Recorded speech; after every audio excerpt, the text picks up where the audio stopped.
这天黄初九没有到，因为黄氏新建的知足炉落成不久，黄太太定了一个规矩，黄氏和朋友可以召集到知足炉，但不许黄初九再进妓院。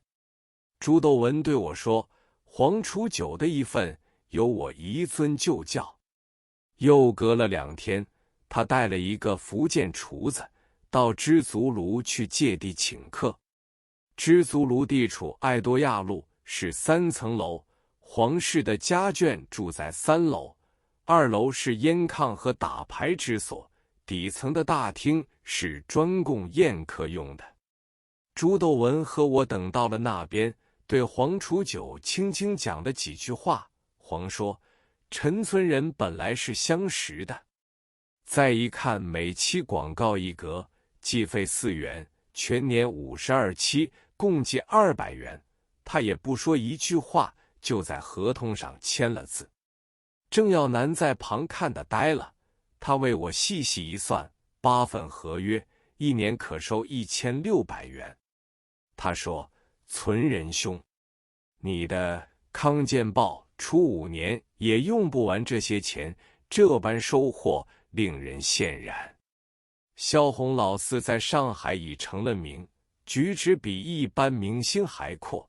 有一天，他在百忙中拉着我到后房中谈天，起初对我说了一篇好话，接着送我4双绣花拖鞋，我老是不肯受。萧红含笑带嗔，操着软糯苏州话说，你这个人呀，憨是憨得来，别人在我身上用1000把洋钿，我不过逢到端午节送他1双绣花鞋。现在嘛，为了阿婷险些乎害煞我，校舞台已经排好一出戏，叫做什么花国大总统横扫记，真当我是扫帚星。这一出戏一做之后，我哪能再做人呢？一定要自杀给大家看，你不受我的拖鞋，触足我眉头在。我说，好，我受你就是。旧时妓院中人，满口讲的是吉利话，名为口彩。萧红把拖鞋排在桌上，向我解释，鞋面绣的是梅、兰、竹、菊，表示4季长春。脚上有一个小字，是阳字，表示萧红的生肖和标记。鞋头是浅红、深红、紫红、深紫4色，代表萧红的红字。这4双鞋祝我将来红到发紫，还爽爽快快地问我将来要不要红到发紫，我才只得收下。我受过了拖鞋礼物，我说，我也要捧捧你，你有没有着色的照片？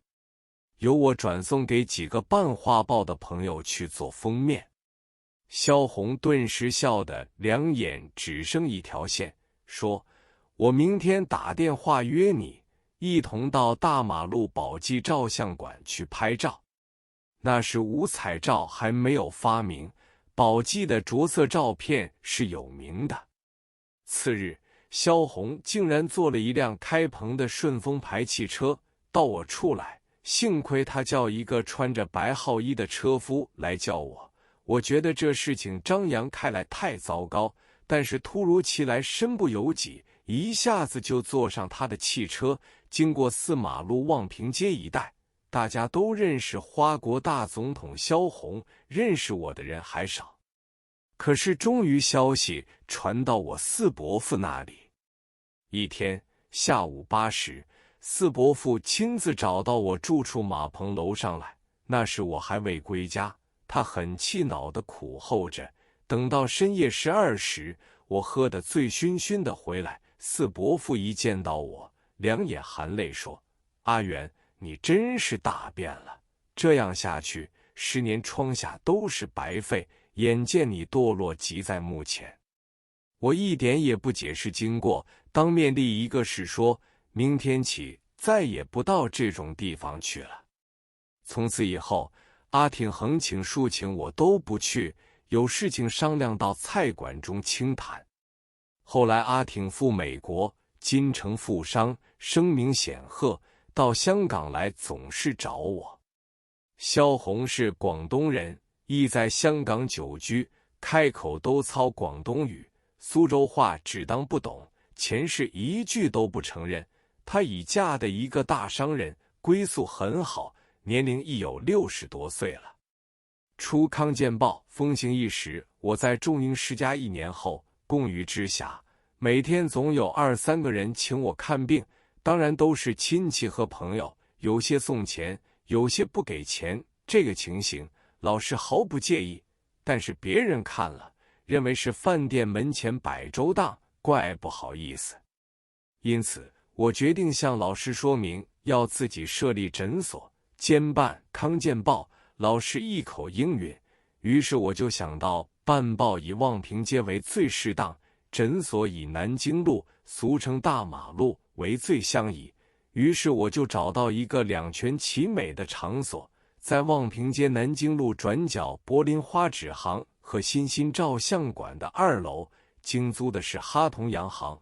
我拿了王一婷的介绍信去见他们的总管姬觉迷，姬一口应允，并且说，这个2楼房租收你每月50元，一切小费押租都不收，但是这个房屋的原有承租人要3个月之后才迁出。我说好，于是我积极筹备《康健报》的事，去见丁福宝先生讨论一切。他对出版方面是极有经验的。丁福宝听见我有8张常年广告合约，认为是奇迹。他说，这个报纸既是周刊，每期1大张，排工每期12元余，印刷费每签不过4元，每一领白报纸可印1000张，用日本纸市价不过2元4角，用瑞典纸也只需2元5角，所以这份报纸可以赚到很多钱。但是有一个要点，内容要很丰富而很有趣味，否则医药常识的报纸没有多少人要看。有一句名言，学无术不行，术无学不久，所以里面的文字必须要打破旧例，另创一格才是。